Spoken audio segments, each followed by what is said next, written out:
Okay, sorry about that, Kimberly. That's okay. So I don't know where it cut off, but I live just north of San Francisco in Marin County in Novato, and I have a background in the solar industry. So solar leadership training, mentorship, mentoring others how to teach and educate about solar. So obviously a passion for renewable and regenerative energy solutions, but really what has me excited and passionate now is just the ushering in of a new experience on the earth. And so my passion is kind of moving into more working directly with human beings and doing transformational work, and just kind of helping people to be their more authentic selves and seeing the world in a way that I think we've kind of it's been hidden from us for so long, to be able to see it in the way that it really is. So shedding old belief systems, old programming, and just creating new systems for a more really harmonious and blissful experience on this earth, which is what I believe we are here to have. Beautiful. That was right on 1 minute. Thank you, Kimberly.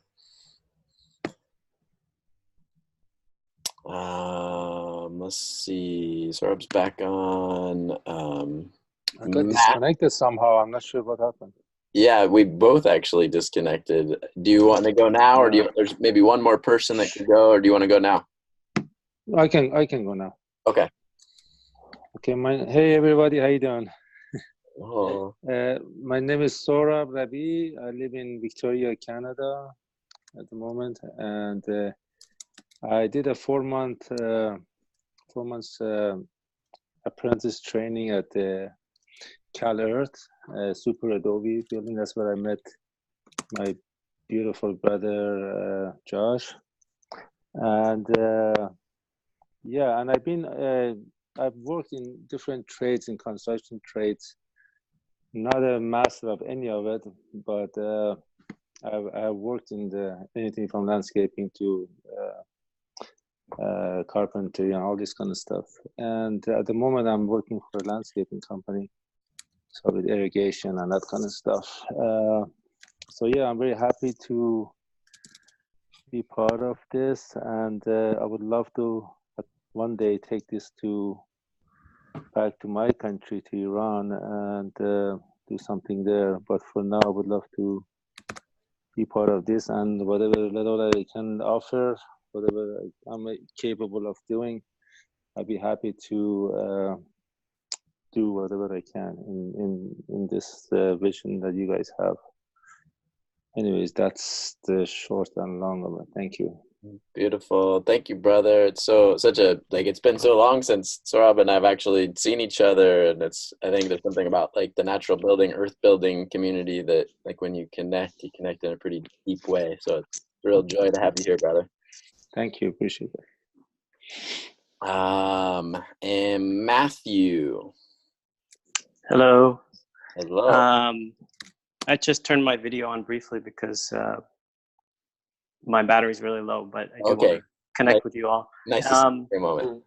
Yeah, so I live in Sebastopol, California. It's a couple hours north of San Francisco. I took the Re-inhabiting the Village course with Kayala in Jamaica. So that's how I got connected to Local Earth.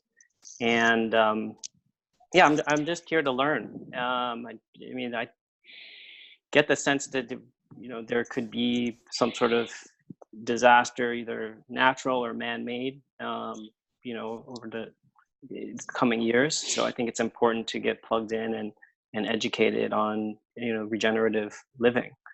So I'm really curious and interested.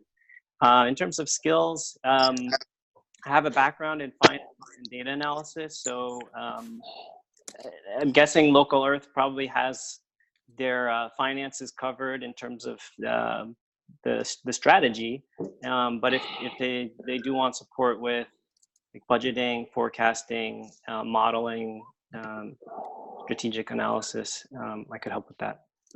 Yeah, that would be super beneficial, brother. Super beneficial. So you said finance and data analysis, right? Yeah. Oh, and I've recently become involved in blockchain technology. So that's also something that I'm learning more about and working in at this time. Cool. And I think there definitely will be a part of the Regenerative Solutions like Summit and Expo that will deal with like economic systems. So we'll definitely want to have some components of blockchain and all of that there. So yeah. Cool. All right, I'm going to turn my video off again. Cool. Thanks for being here with us, brother. Appreciate it. Sure. And Ryan. Aloha, brother. Hey, man, can you hear me? Yep. We're doing some introductions, like a minute each, just where you live, your name, kind of what you're passionate about Evolution 2020, and what like skills or passions you have to share to the crew. Yeah, so I live up in South Lake Tahoe. That's actually where Josh and I first met. So, man, technology is one. I worked with Apple. I was the business manager at Apple Del Monte while I was going to school. And then now I do real estate up here, investment real estate. So kind of trying to find a way to match that passion into this project. I think as far as certain legal things, I might be able to have a bit more of an eye for technology, getting things connected and synchronized. And then, I mean, as far as the project goes, I just think bringing people together around music and around things that are going to make the body feel better and become inspired. That to me is what I enjoy. So I'm really excited to see just how music and events and what people leave any event that is put on with, because I think ultimately that spark is what ripples out into their community. So I'm excited to be a part of that and be a part of people discovering that. Beautiful. Thank you so much for being here with us, brother. You're welcome. Sorry I'm a little bit late. I have two closings going on, so I got here as soon as I could. Gotcha. No worries. And we're recording this, so I'll share the recordings if you want to hear some of the introductions from everybody else and stuff like that. Awesome. So cool. So that wraps up our intros. Did I miss anybody? I think we got everybody that I see on here right now. Raise your hand if I missed you. So I'll read the vision and mission statement real quick, and just we can do a quick little round if anybody has any questions or anything. The vision says a world where the human species coexists in a mutually beneficial way with the global ecosystem and contributes to the conscious evolution of life on Earth. And then the mission is to create an inspirational annual gathering that generates the support, awareness, engagement, participation, and resources necessary to build a global network of regenerative communities that inspire, educate, and demonstrate how the human species can live in a healthy and harmonious balance with the planet as a whole. So I know there's quite a bit in there, and just anybody shout out or raise your hand if you have any other questions or something that doesn't feel clear or anything that you feel like maybe could add to this. And typically, so here at the Village, we do everything like sociocracy is a governance model that we use. And so I'm kind of used to facilitating meetings in a sociocracy where we go in rounds all the time, like calling everybody.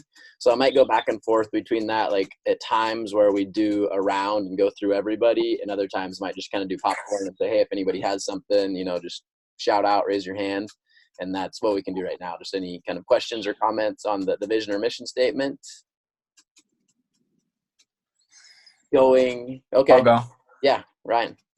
So it kind of is again to my point. I'm playing a little bit of catch up here because I was a little bit late, but it's just exciting to kind of see how that unfolds and how that demonstrates. I think with a mission and vision like that, it's broad enough for people to bring their own strengths, and the word co-creative is something that just totally sparks an interest for me. And I think as people find their own niche and how to be a part of it, why they're excited about going, browsing the website, I was kind of trying to drink through Firehose, catch up for today just to see what is all going on. But there's so many different side projects that I think people are going to be able to find something that connects with them. And, just personally being a part of the planning team, whatever way that means, supporting people to sort of go with what they're passionate about or go with what excites them is something I definitely want to be a part of, because that is ultimately what's going to drive the longest and lasting change. That's kind of my thought on that. Yeah, beautifully said. And I love putting in your email address and like co-creative, right? Like that's in your email address. Yeah, it was already a part of it. It was a brand for a long time for me, and I didn't exactly know where it fit. So yeah, it's beautiful. Anyone else with any like thoughts or comments on the mission or vision statement? Okay. Well, then let's go on to the next agenda item is kind of review the logistics. And I already did quite a bit in the kind of the intro overview, but I will go a little more in depth on the venue idea right now. Currently, I have reached out to a place called the Blue Sky Sustainable Living Institute, which is a institute a little bit north of Ojai here in Southern California, which is verging on almost Central California. And they have, I want to say, several hundred acres there. It's an old airport property. They have some big hangars that I thought could be like potential good spots, like for inside for the expo and summit component, because I think it'd be nice to have a pretty good sized space for all of the different organizations and companies to have their stuff in kind of an enclosed space. I have a meeting with the director and their like kind of public relations person on the 30th, so coming up in about a week and a half or something. So I wrote them kind of a proposal, seeing if they would be interested in being a venue.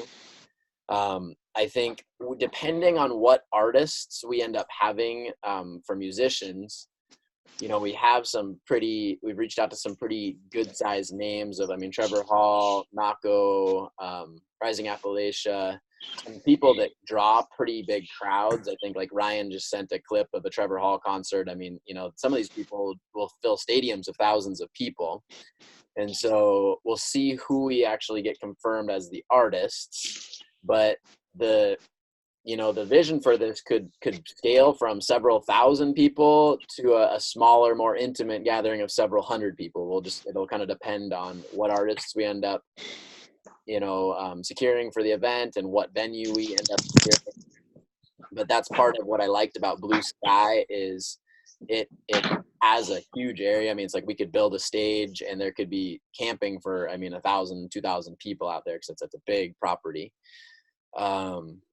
So that is one space that I think is good potential. We definitely want to do something that with a venue that feels in alignment with the vision, so they're open to like a revenue share, because we don't have a huge budget to somebody to say like, okay, we can do this. You can rent out the space for $15,000 or something. We don't really have the budget to do that up front, and so we're looking for a place that feels in alignment with the vision and was willing to do some kind of rev share with the project. I can help out with the contracts in that side. Okay. As far as the real estate things go, whether it's a lease or a rental, just keep me in mind as that starts to develop. You can forward me things, put me on the phone with people. I'm licensed in California and Nevada, so it'll be pretty easy to be able to access whatever they're doing as far as legal contracts. I might be able to help digest some of that and kind of simplify it. So keep me in mind as far as that goes. Okay, beautiful. Yeah. Thank you, Ryan. So any either questions or comments from anybody here on potential other venues that might come to mind? Even if you don't have it right off the top of your head, just something to think about. But if anybody has either any questions or ideas on venues, now would be the time to speak up.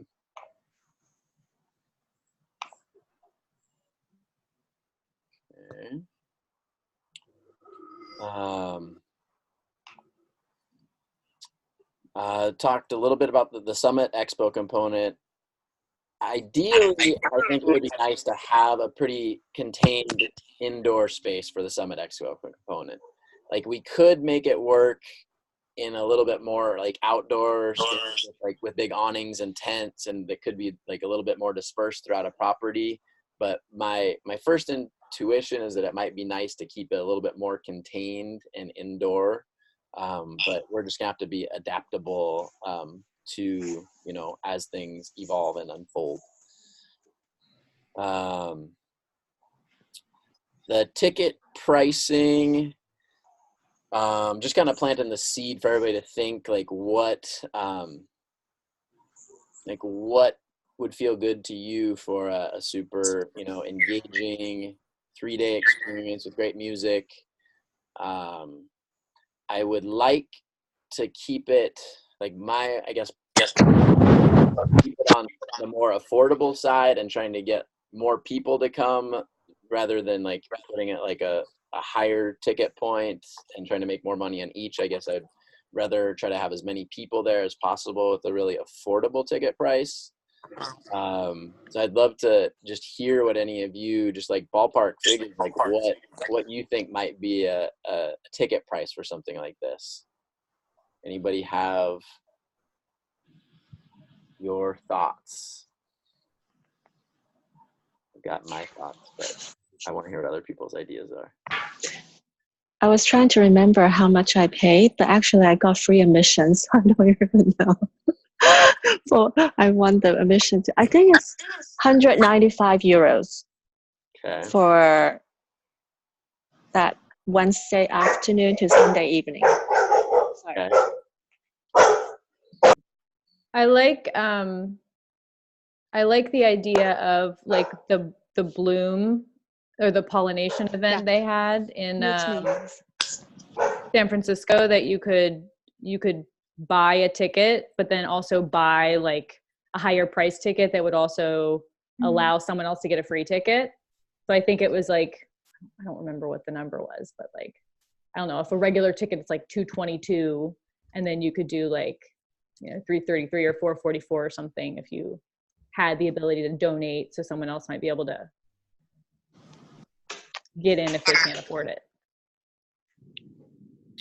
Yeah, I like that.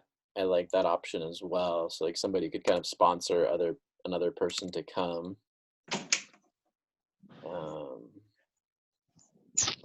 Off the top of my head, and I, again, logistically, this would have to be figured out, but some type of sliding scale. And then what you're saying too, about people can sponsor others. So, you know, having low income tickets, at least that you can apply to, or skill trade. Yeah.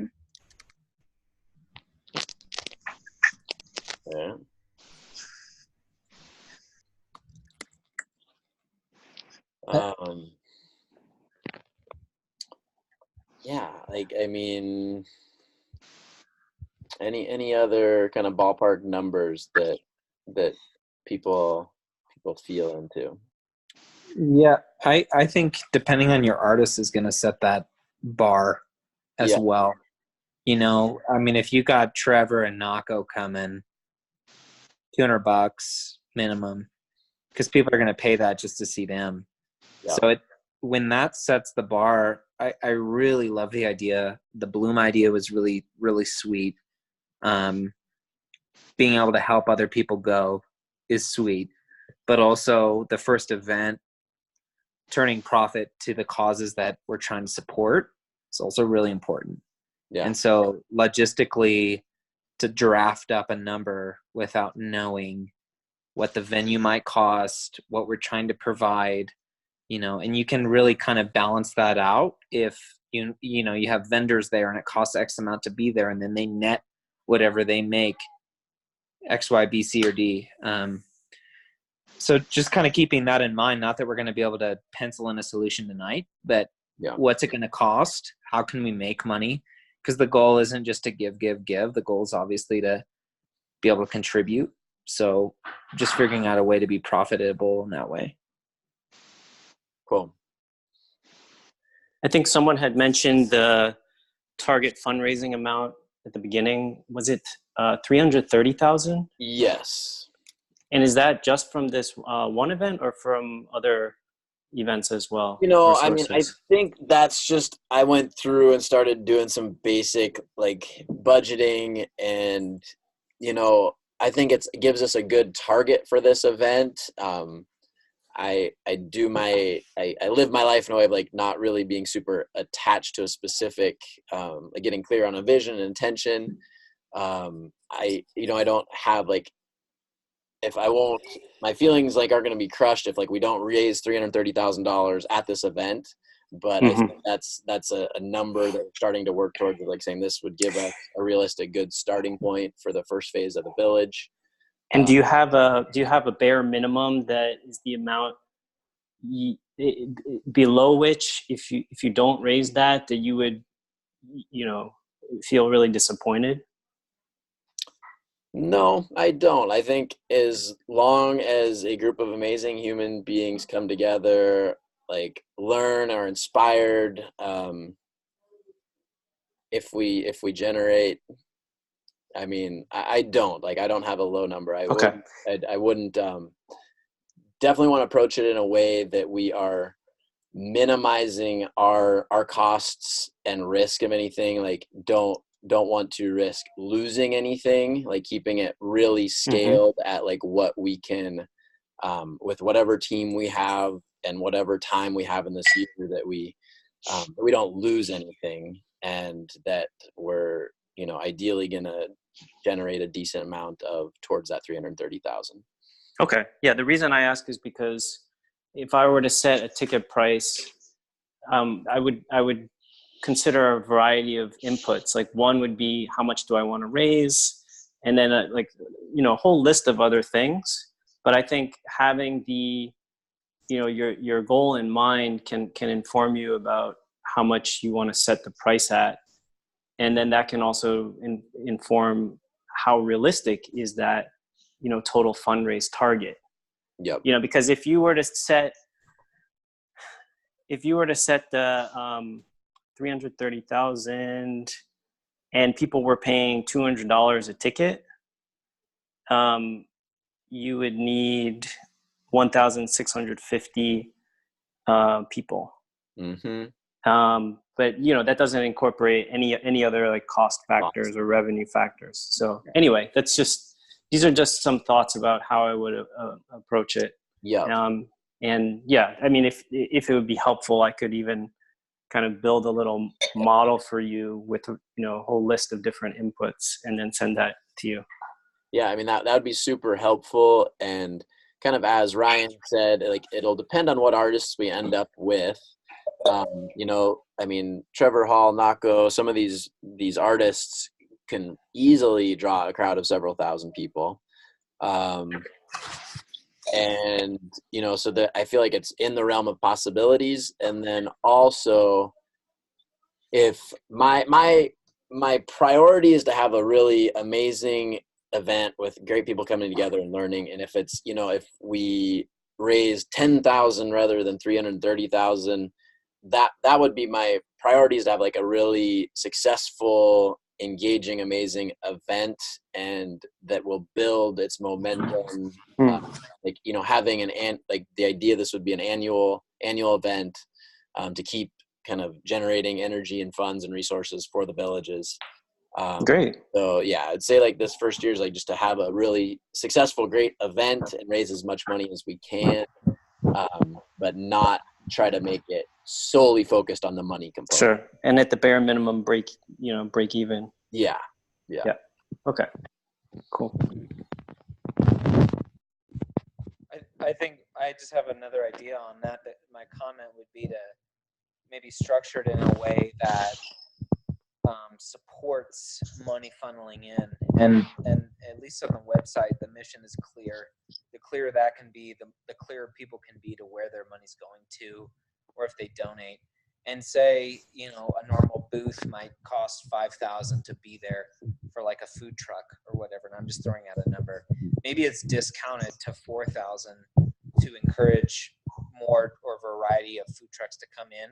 but we ask for a 5% sale net to go directly towards a nonprofit that in turn benefits that company as a business for a tax write-off or something like that. If we're able to set up a holding account or something like that, to where percentages of the money could come in. We're just trying to create little tiny streams, but if there's enough of them to A, break even, so nobody has a bill to pay at the end and everybody had a good time, but also B, maybe incentivize businesses a little bit more to get involved. Yep.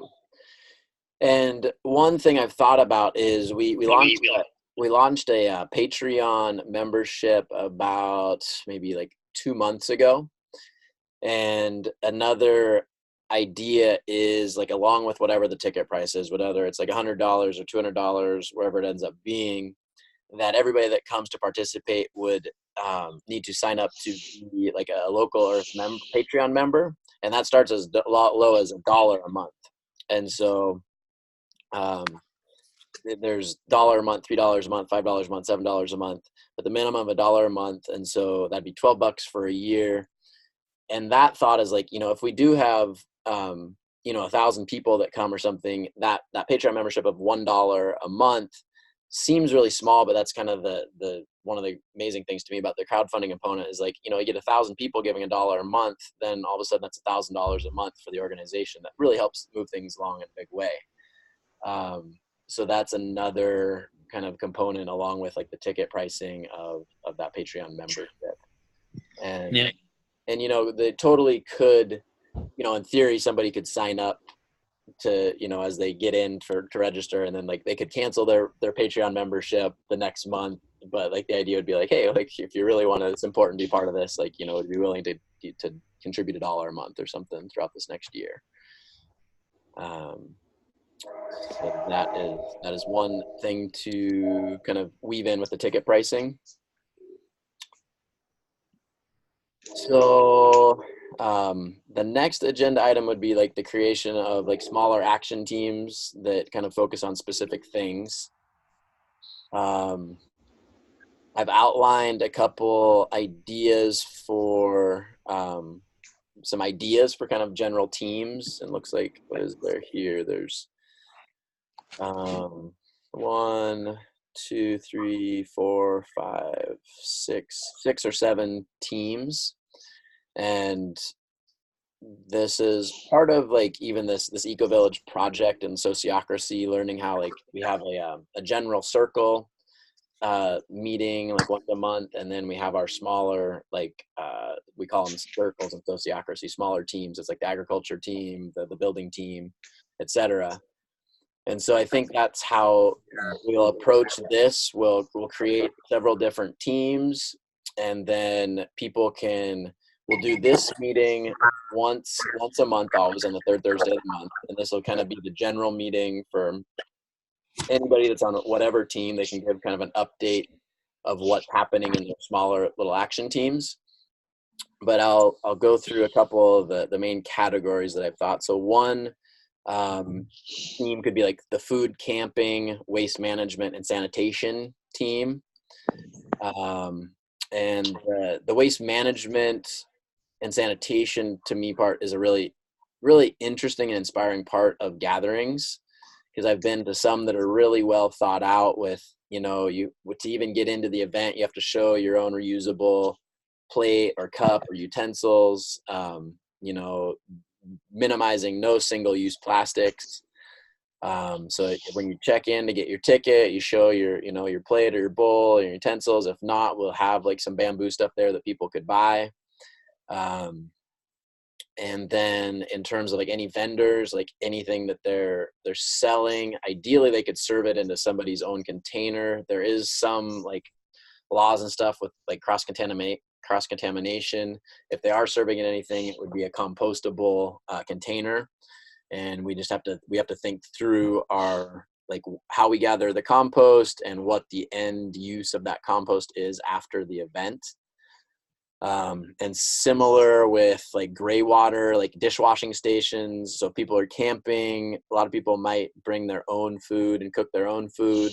So we'll need to have like dishwashing stations, ideally a gray water system set up for that is strategically going towards a crop or a garden or something on the land. Similar with like a shower or whatever our showering system is, some gray water system for that. The toilets and sanitation, there is a company, I want to say it's called Ecozoic. I need to look it up. They have some pretty cool composting toilets, and it'd be great if we could create kind of a collaboration or partnership with them for the Regenerative Solutions Summit, where they're like kind of featuring their product. They're fairly expensive to buy. I'm not sure if they have a rental option, but it'd be great if we could create some kind of collaboration or partnership with them to use their composting toilets. So all of these things would tie into like this kind of first idea of a team for the food camping, waste management, and sanitation. Another team could focus on the Regenerative Solutions Summit and Expo, so helping connect with the different companies and organizations and products that we think would be good to be featured in the Summit and Expo component of the gathering, and helping lay out the space. If it's like a blue sky and we have a big airport hangar and it's enclosed in one spot, like helping design and lay out how the expo will flow. And then if we're at a different venue where it needs to be intense and kind of more dispersed throughout a property, that would be a different design and flow. But that will be one team that will focus on the Solutions Summit and Expo. Another team I think could focus on like the venue and legalities, the contracts, any permits needed, insurance, do we need security, stuff like that. I'm a fan of approaching things kind of in the middle path, like not wanting to try to get around or do anything illegal, but also not trying to like make our lives as difficult as possible. If it's out in a fairly rural, like Blue Sky's out in a small town, pretty remote, not like searching for problems of like looking for expensive permits that like if we go to the city and ask for and say, do we need this? And then they're like, oh yeah, you need to do this, this, this, and that.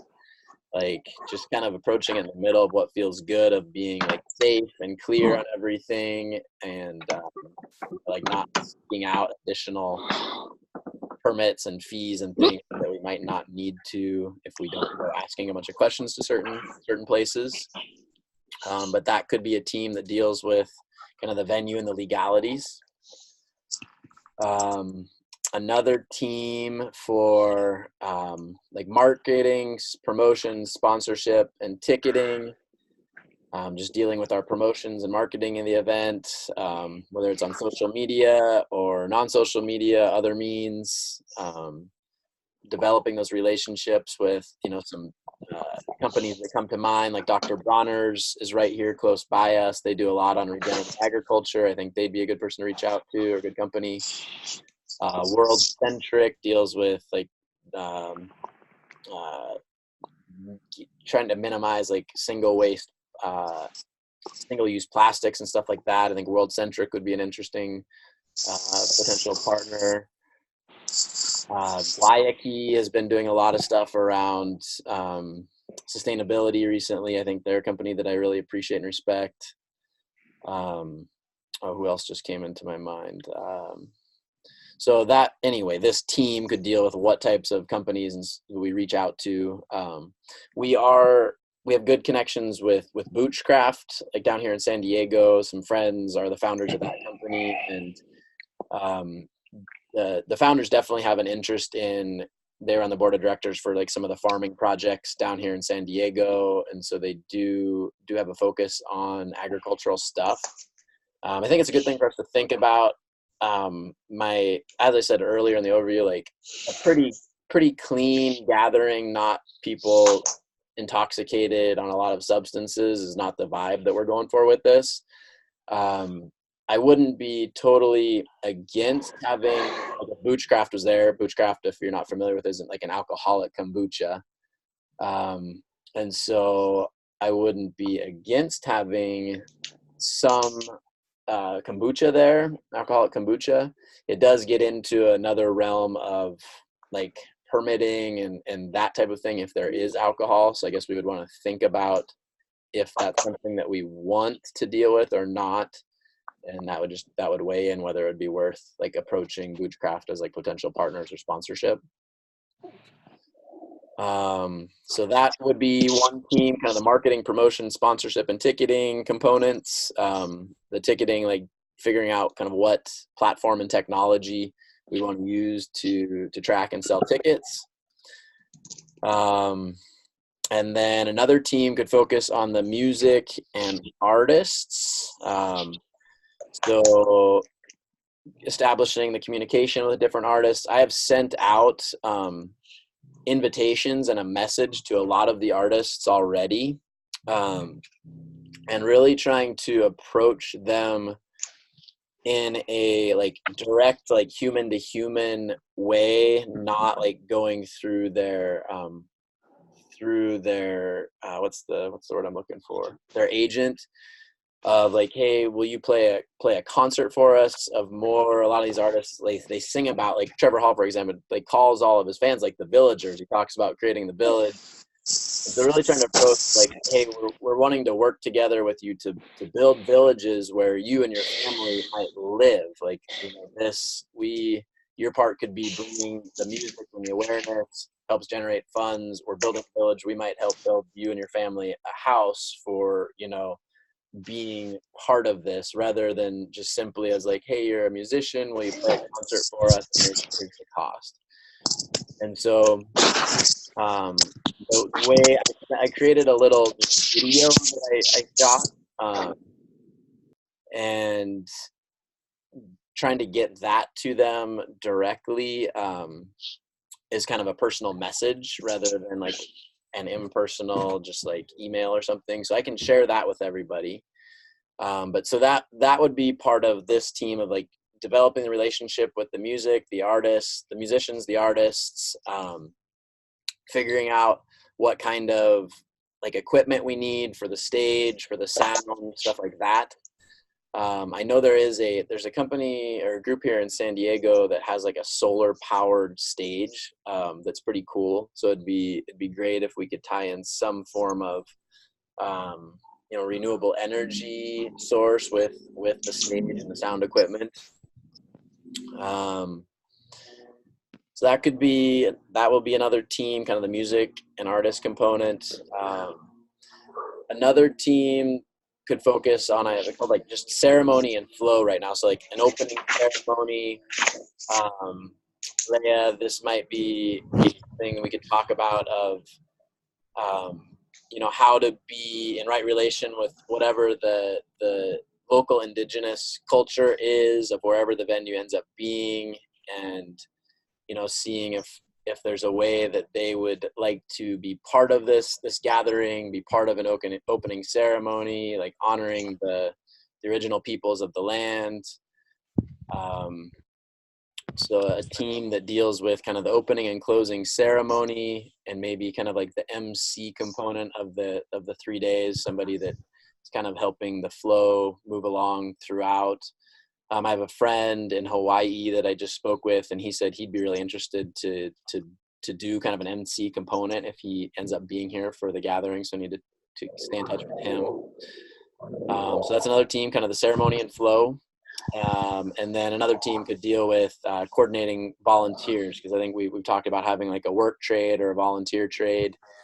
And so I think it'd be great to have a team of volunteers that help, and we would definitely want a team that helps kind of coordinate and manage the volunteers. So that is, like I said, what do we got here? 1, 2, 3, 4, 5, 6 or 7 kind of action teams currently. And each team could be as small as, you know, like 2 or 3 people. And the next agenda item, I've talked about like roles for each team, and listed out some different kind of components to that role.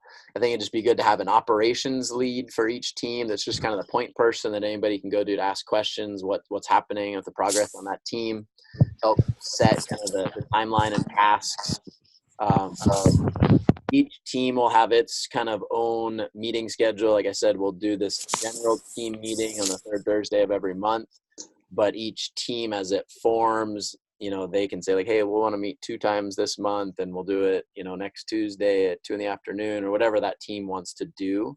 So the operations lead will kind of help guide that process for each team.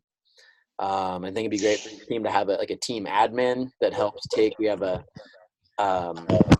pretty well set up system of Google Documents for everybody that I can give. Everybody has view and commenting access to everything. And then whoever like the team admins and operations leads are, I can give like editing access to the documents. And so each team can take notes and put them into our Google Drive as other people can kind of be updated on what team's doing what. Each team would be good to have a meeting facilitator, so that does this role, keeps the meetings flowing and on time and on agenda. And then a representative from each team, that when we come together for this like third Thursday meeting, the representative can give kind of an update on what's happening with whatever that team is doing. So kind of the whole group, it just kind of stays in the flow of what's going on. And so that's kind of 4 roles for each team, but in reality, like one person could totally, fulfill 2 roles. Like the operations lead could also be the representative. The team admin could be the facilitator. So really, there was really need to be like 2 people for a small team. So 2 or 3 people for a small team. And then I guess before I go on, I'll take a pause here and just ask if there's any questions or comments about the teams that are kind of outlined here, the process, the roles. If there's anything that you think we're really missing that we need to add, and I'm sure, I'm definitely don't think this is complete. This is kind of my first go around yesterday and today working on it. So yeah, let's just do a little popcorn style. If anybody has questions or comments on any of the team or roles component.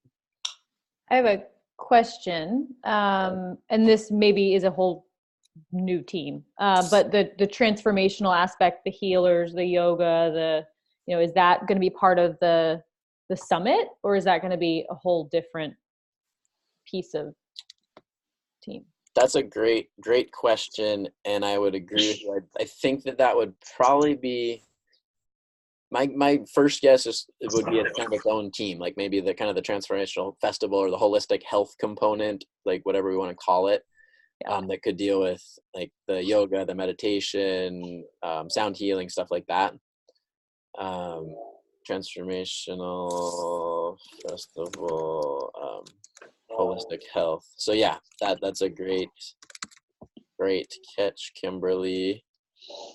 So I would say that to me, it feels connected to, it's all connected, but to the ceremony part. Yeah, it does. So potentially the opening ceremony components of that could be woven into that team, or we could find a way that I want to minimize. I don't want us to have 50 different teams. As much as we can group into to a team that keeps it focused. So we can continue to refine what we end up calling these teams. This is, like I said, kind of the first go around.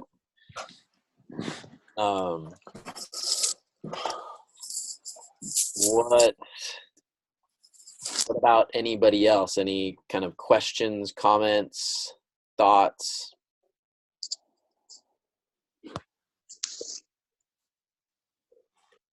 I think just keeping the administrators of each of those teams in a tight sync. So whoever they are there's probably as things get closer, there's definitely gonna have to be more administrative meetings than once a month, and I don't think anyone is suggesting otherwise. But just to keep marketing team on par with the people coordinating, all volunteers and stuff like that. I think that communication is going to need to be tight, and I like it. I like the idea of having sort of a point person per sub that information can filter through. It just tends to be cleaner, and then everybody knows who to go to if they have a question. Yep.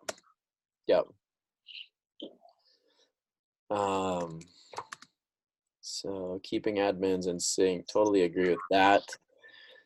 And this being the first meeting tonight, I think we'll let a lot of this kind of sink in with everybody, and we'll think of a process for how people kind of start to self-select with what their interests and passions are for the teams. There were quite a few people who messaged me over the last couple of days saying they really want to be part of this, the planning and co-creation team, that weren't able to make the meeting tonight. So there's probably, there's probably 15 to 20 people who've like reached out saying like that they're interested and want to be part of this. So,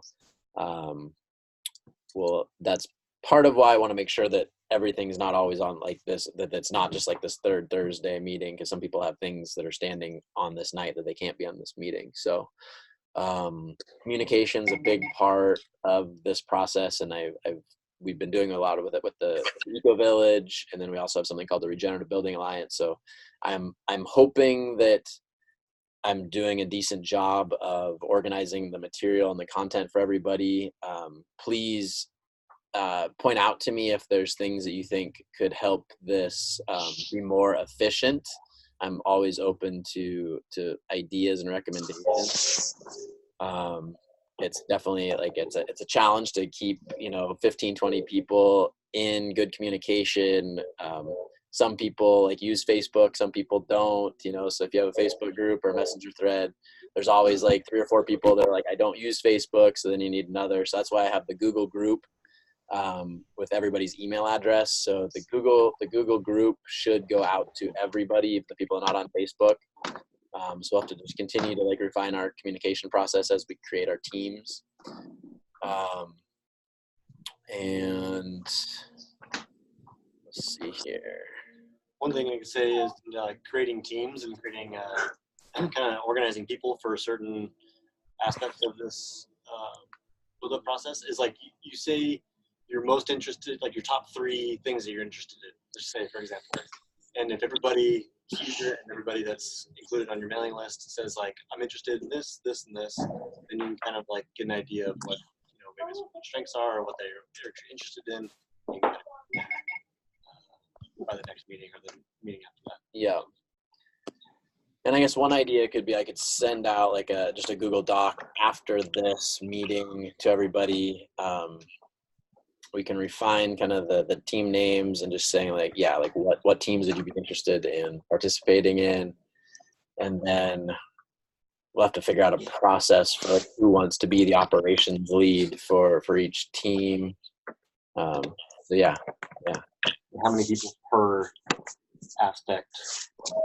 Yeah. And then, anyways. Yeah.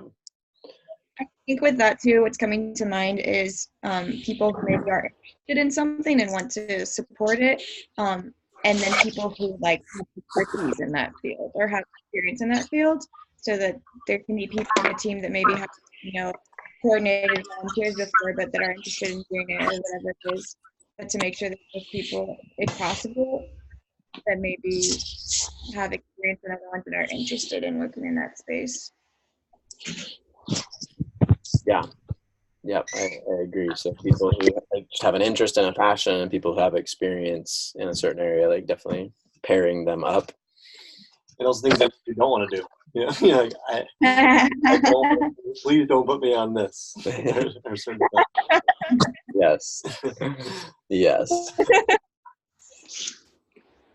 And that leads to kind of the next little bit of the next topic that I have, was like participation and contribution, like how approaching this is like, first off, just gratitude. Thank you to all of you for your interest and choosing to participate in this, and realize like that there's no expectations from anybody saying you must give 5 hours a week to this project. There's no expectation of that. Like, I want everybody to feel like inspired to participate and contribute where your heart feels good and called to. And I think I have another thing just for the accountability and trust component, is just really building a healthy team that we trust one another. And so, like, if we say like, hey, we're on a team and we're going to do something, that we do follow through with that, so we can build trust in one another, and healthy communication if we're not able to, like, say like, hey, I'm going to do this and not able to, making sure you're communicating that to the rest of the team, so we know that like that hasn't been done and that it needs to get done. So we build good trust and healthy communication with one another. And then the last one is have like good vibes and optimism, like definitely like approaching this in a way that we're all focusing on solutions and how we can best accomplish what we need to, keeping the vibes definitely positive and solution oriented is really a beautiful thing, I feel. So let's see here. I think we've gone through pretty much all of the agenda items that I have outlined thus far, and would aim to keep these meetings, this monthly meeting on the third Thursday, between like 60 and 90 minutes. Right now we're at about an hour and 15 minutes.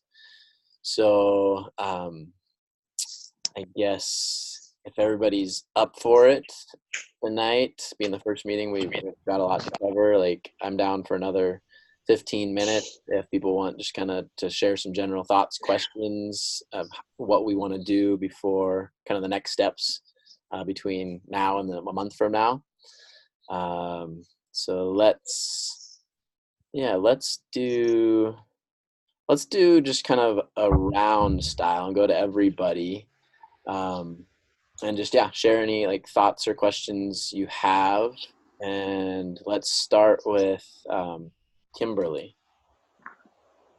So, it's just like coming to me that a year is really not that long to create something so like impactful and massive that we're creating here. And so even waiting another month to like get teams set and getting moving on the different parts of the different teams, I feel like before the next meeting, and maybe I mean, I know this isn't planned, but maybe we have teams set and have another meeting before the next meeting, so we can actually accomplish some movement on the teams that we're on prior to 30 days from now. I agree with that totally. It feels like it would be a long time to like wait a whole month before we had any action. So I'm definitely down for a lot of proactivity, like leaving this meeting. So yeah, I second that totally. I think a big thing to kind of helps put things in motion is securing venue space. Yeah. And then that's going to see like how many people it can hold, how many people are manageable, and then obviously after that, like securing some more artists. So then when those two things kind of come about or come to fruition, then a lot of the other things, like then we have a goal like how to handle all these aspects we talked about today. Yeah. So I agree, and I think this figuring out the venue is a really important part. So that meeting on the 30th with Blue Sky, I can't rush anything before that. I just have to wait till that meeting happens. I guess it'd be a good idea for all of us to just kind of plant that seed and brainstorm, thinking about like, if it doesn't end up being Blue Sky, where are some other options that other people know of. I think that would be a useful bit of energy in people's brains. Leah. Yeah. I guess just in saying that, I feel like I saw a post from you that had a list of the artists that you've already invited, but I didn't look at it. But that's where my mind is at right now. I'm thinking of, okay, who have you already reached out to, and who do we want to continue reaching out to? Yeah. Yeah, and there is a list on the website, just on local-earth.evolution, a list of kind of the artists that came to my mind, and if there's other artists that people have thought of and are thinking of that are not on there, please share with us so we can check out like their music. And I would say I need to look through the list. I feel like I've reached out to about maybe 2/3 of that list. I did get to talk with Trevor Hall for a couple minutes when he was here playing a little a yoga fundraiser show, actually the morning of that we had our launch party for this. And he goes, I'm definitely interested, send the information to my agent. And so what I'm realizing with some of these bigger artists is to really get through to them on like a human to human like level of like, hey, we really want to build villages with you. We're not just simply asking you to play a concert, to be more part of the village co-creation. It's definitely a challenge. And I feel like I had a good conversation with Amber Lilly and Tubby Love, and really had like, I feel like connected with like Amber Lilly on that heart level. She's like, yeah, we need to build the villages. And so it's definitely a process to really get through and connect with them. And Rising Appalachia, I believe I think she goes by Leah, not Leia. She did respond and was like, I'm really interested and inspired. I met her on the beach actually like years ago in Costa Rica, and we actually talked about something similar to this. And I was before like they were very like well known, and she's like, I'd love to play in something like this. And when I wrote her, I was like, I'm not sure if you remember me. And she's like, oh, I totally remember. So yeah, and I have a couple friends that are pretty good friends with Nako. And so trying to figure out, and he's, trying to figure out how to get him a personal message. A friend who's friends with Xavier Rudd. It's a ways. I mean, he has to come across the ocean. So he's not exactly a local artist, but, so yeah, we should sync up with whoever is choosing to be on that artists and musician team, and I can give a deeper download to exactly who I've contacted, who we haven't contacted yet, and start refining the artist list. Something else came into my mind, but I think I just lost it. Yeah, we'll see if it comes back.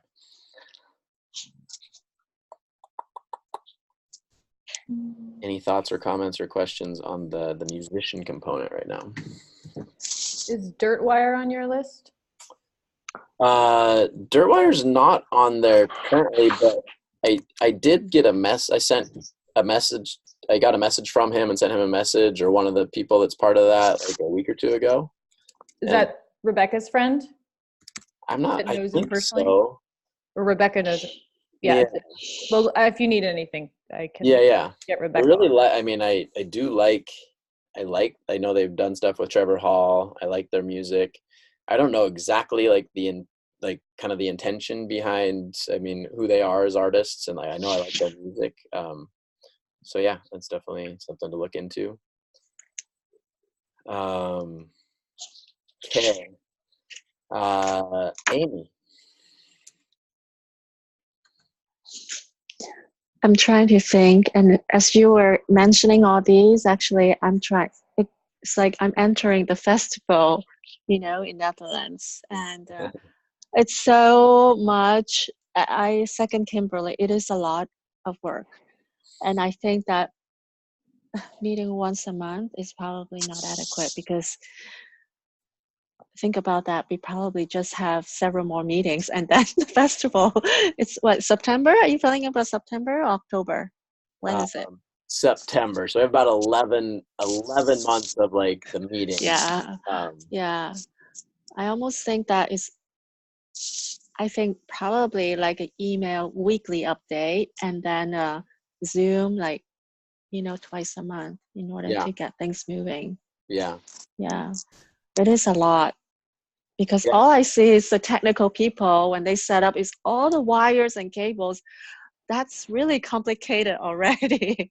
The technical part is definitely, it's really interesting to watch for me. It is. But that's a small part. But another thing is because I'm always I've been in education for probably almost 25 years. So this is a family-oriented event. So we have to keep children also in mind and teens. So this transformational workshop, we will have to it will be nice to have something with adolescents because these are the target actually that needs a lot of attention as well. Yeah. Not just adults like us. Yeah. So let's keep those in mind. And children, there's an education village where the mothers and the babies actually they stay in that little village with a lot of activities and vendors that come in, homeschooling, association or homeschool, charter school. They're also in there as part of the vendor as well.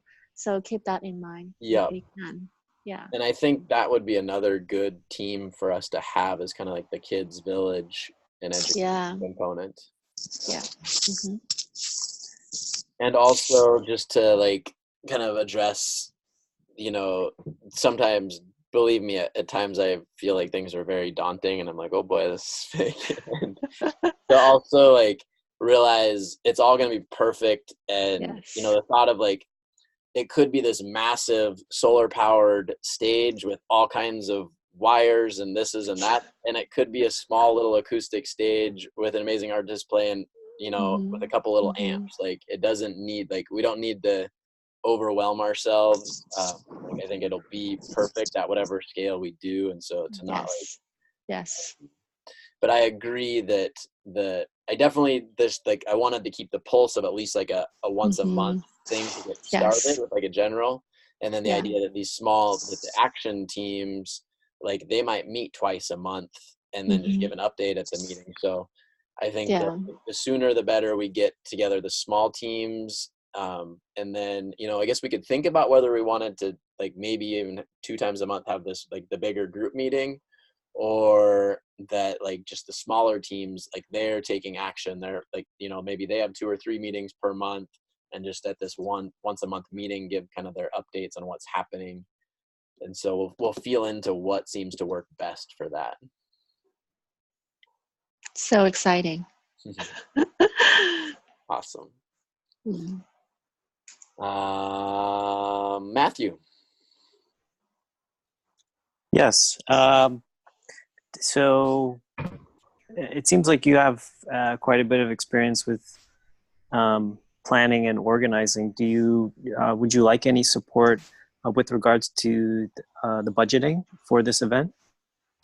Yes, absolutely. I've definitely, we've done a couple decent sized events with Local Earth. A lot of our events have been actually totally like free events. We've had lots of volunteers and people like offer amazing workshops and music. We've done several that have been ticketed.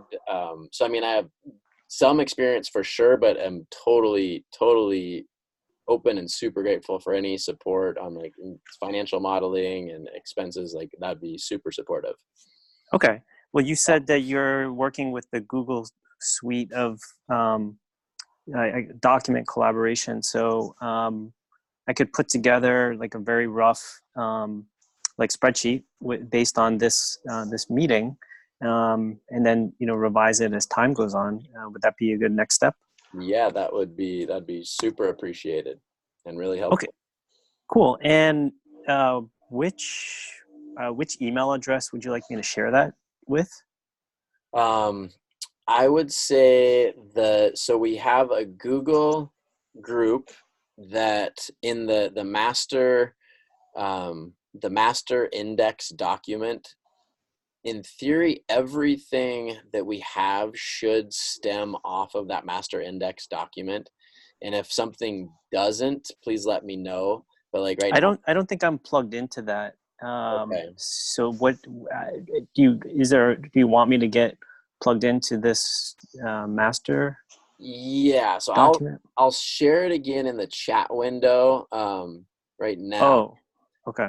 And it might have gotten cut off from. So there is the shared Google Drive and the master index. Let me know. I'll put my Gmail address in here in the chat window. I usually do josh@localearth.org as but I'll just put the Josh at Gmail, so you have that in case you need it. Cool, great. And yeah, I imagine we can be in touch from there. But it would be a living document for the budget. And I mean, how do you normally kind of track all that, particularly given that you have all these different committees? How do you typically synthesize all the like quantitative information or the money related information? Is there a particular method that you've found helpful in the past? Nothing super complex, like pretty much Google Docs and spreadsheets. Okay, so basically just say, hey, if any committee has, income or expense, like put it into this spreadsheet. Yeah. So, okay, I can like maybe make a new tab just for people to like drop inputs. And then from there, I can work with them to incorporate them into, the layout and the model. Awesome. And in terms of the artists and how kind of have approached them, asking them like, what would feel good to you to feel supported and reciprocated in your contribution of time and energy to this gathering. Some really great talented local artists have pretty much offered to volunteer, like to play. And then obviously the bigger names, they are going to, some of them ask, I think probably a pretty significant fee for playing, and definitely trying to approach them of like, we're asking you to like be part of this village because of, a lot of the what you sing about in your music. We're really trying to have like an artist residence program as part of the villages. And so really saying like, we're really wanting you to be part of this village, raising funds for something that you're going to be part of. We're growing food for you and your family, maybe help creating an artist residence program or lodging. So a little bit more of that approach with them. But I think some of the sponsorship, like the corporate sponsorship that we could pursue would be maybe that money, like if Dr. Bronner's or something wants to be a sponsor, that we're not asking for like the contributions from Dr. Bronner's to be towards the fundraising goal, but maybe it's towards the artists' compensation kind of fund of, we're using that money from the corporate sponsors to pay the artists. So that's kind of one avenue that I think would be interesting to explore. Yeah, that could be an effective approach to enroll, to get enrollment, and inspire one or more businesses. Maybe we can kind of tailor the ask to the specific business depending on their interest in the event. Yeah, so it's a good idea. And Matthew, are you on Facebook? Yeah, we first connected because we met through Re-inhabiting the Village. Oh, so yeah. we connected through Facebook initially. What's your last name, Matthew? It's Fiorello, spelled with an F like Frank, Fiorello. Yep. Boom. There we are. Okay. And I'll make sure I add you into the messenger thread. So yeah, well, it feels like we'll primarily right now be using like the Facebook Messenger thread and group. A lot of us are on Facebook, but I pretty much duplicate everything in the Google groups to people who are not Facebook people. So most communications will go out in both the Google group and the Facebook Messenger thread. Sounds good. And we're at an hour and a half right now, so I do want to honor everybody's time. So yeah, thank you all so much, like from the bottom of my heart, for showing up and participating and contributing to this. I really appreciate all of you so much. And yeah, I'll think about how we can, definitely we don't want to wait a month until this again. Like we'll initiate some form of action, and I invite everybody to be proactive in your leadership and engagement. If you have something that's really engaging you, like, I invite you to initiate and form a team or start making a list of goals or tasks. So I invite everybody to kind of take their own reins, and yeah. Thank you.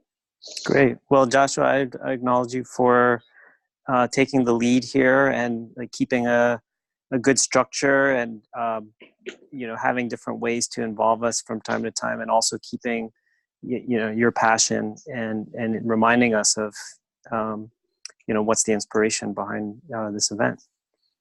Beautiful. Well, thank you for that acknowledgement, Matthew. I appreciate it. Sure. All right. So much love to all of you for a beautiful rest of your evening, and we'll all be in touch soon. Thank you. Good night. Thank you. Thanks, Joshua. Aloha. Thank you. Thanks.